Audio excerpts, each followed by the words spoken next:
Welcome to tapes. बच्चों, आज हम पाठ 10 काला घोड़ा पढ़ेंगे। काला घोड़ा, जिसका नाम डार्की है, यह घोड़ा अपने पिछला जन्म याद कर रहा है और अपने पिछले जन्म के बारे में बता रहा है कि उसने अपना पिछला जन्म कैसे व्यतीत किया मतलब बिताया। अब देखो बच्चों, उसको लग रहा है कि जैसे वो है कोई एक सपना देख रहा है। उसे याद आ रहा है कि जैसे वह एक सुंदर चरागाह में चरता था, वहाँ पर उसे बहुत कुछ सीखने का मौका मिलता था और बहुत से ऐसे घोड़े थे वहाँ पर जो उसे बहुत तंग करते थे, दुलत्तियाँ मार कर उसे भगा देते थे और वह बहुत परेशान हो जाता था। जब वह घर आता तो उसकी जो माता थी, उसकी ममता उसे निहाल कर देती थी। मतलब सब वो दुख दर्द भूल जाता था जब उसकी माँ उसे प्यार करती थी। माँ उसे अच्छी बातें सिखाती थी और बताती थी कि माँ कि वह बड़े घराने के हैं और हमारे बाप दादा ने बहुत नाम कमाया है, दौड़ में ढेरों इनाम जीते हैं। और अब उसे किसे, घोड़े को, कि अब उसे भी वैसा ही बनना होगा और अपने नाम का और अपने कुल का नाम रोशन करना होगा। अब आगे घोड़ा बताता है कि उसका मालिक बहुत अच्छा और दयालु था, जिसने उसका नाम डार्की रखा था। क्योंकि डार्की क्यों रखा था बच्चों? क्योंकि वह बहुत एकदम काले रंग का था। और वह बताता है कि उसकी माँ को भी उसे खाने के लिए अच्छा खाना देता, चारा देता। जब वह थोड़ा सा बड़ा हुआ तो वो क्या हुआ, दौड़ने लगा और छलांगे लगाने लगा। यानी कि जब वो 4 वर्ष का हुआ तो वह दौड़ने लगा और छलांगे लगाने लगा। तो सब देखकर उसे ठिठक जाते। जो भी कोई आदमी उसको देखता था दौड़ते तो सब ठिठक जाते मतलब रुक जाते और बड़े उसकी तारीफ़ करते हुए कहते, अरे वाह, कितना छबीला चुस्त घोड़ा है। छबीला मतलब सुंदर। और इसी तरह खुशी से दिन उसके बीतते जा रहे थे। तो एक दिन एक बूढ़ा आदमी उसको देखने आया और उसके चेहरे पर चमक आ गई कि कितना सुंदर घोड़ा है, इसको ले जाऊंगा तो यह तो गजब ढाएगा, गजब मतलब आश्चर्यजनक काम करेगा। एक दिन उसके मालिक ने कहा, प्यारे डार्की, अब तुम मुझसे विदा हो रहे हो। जहाँ भी जाओ वहाँ मन लगाकर काम करना और मेहनत से जी न चुराना। जो नया मालिक था जो उसको लेने आया था, उसका नाम था मिस्टर राइडर। वह भी सौभाग्य से मतलब बहुत अच्छे थे।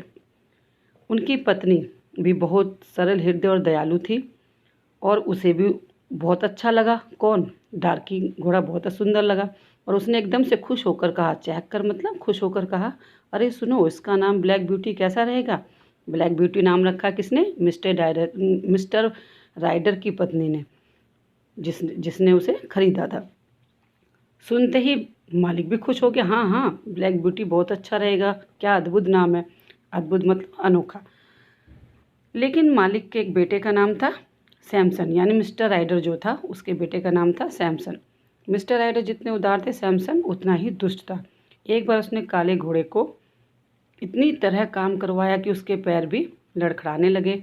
और जब पैर लड़खड़ाने लगे तो लड़खड़ाने मतलब डगमगाने लगे, तो फिर भी वो इतना काम करा रहा था, उसे सैमसन ने चाबुक से मारा।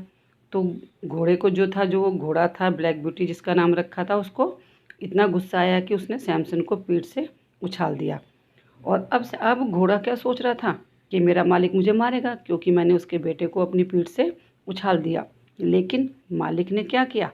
मालिक ने उल्टा अपने बेटे को डांटा। उसने कहा कि तुम्हें नहीं पता जानवरों को भी प्यार की ज़रूरत होती है। तुम इन्हें मार पीट कर नहीं, प्यार से ही साध सकते हो, यानी कि प्यार से ही उससे काम करवा सकते हो।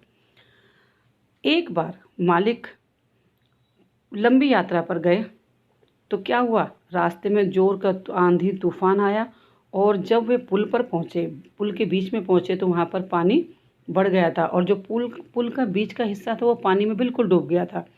जैसे ही घोड़े ने पुल पर पैर रखा, उसे लगा आगे कुछ खतरा है और वो वहीं रुक गया। उसने अपने कदम आगे नहीं बढ़ाए। मालिक ने हंटर से आगे चलने का इशारा किया, लेकिन फिर भी वो आगे नहीं बढ़ा और उसने आगे चलने से इनकार कर दिया। जॉन, अब देखो बच्चों, जॉन कौन था? जॉन मिस्टर राइडर का नौकर था। उसने कहा, मालिक रुकिए, ज़रूर कोई बात है। दूर से एक टॉर्च की रोशनी पड़ी और किसी ने चिल्लाकर कहा, रुक जाओ भाई, वहीं रुक जाओ, पुल टूटा हुआ है। सुनते ही मालिक को एकदम से आश्चर्य हुआ कि मालिक ने क्या कहा, मालिक ने मुझे लाख लाख धन्यवाद दिया। बार बार वह जॉन से यही कह रहा था। ओह, कभी कभी आदमी की बुद्धि भी, कभी कभी क्या हो गया, आदमी की बुद्धि काम नहीं करती, लेकिन जानवर की बुद्धि जो है आदमी की बुद्धि को मात दे देती है।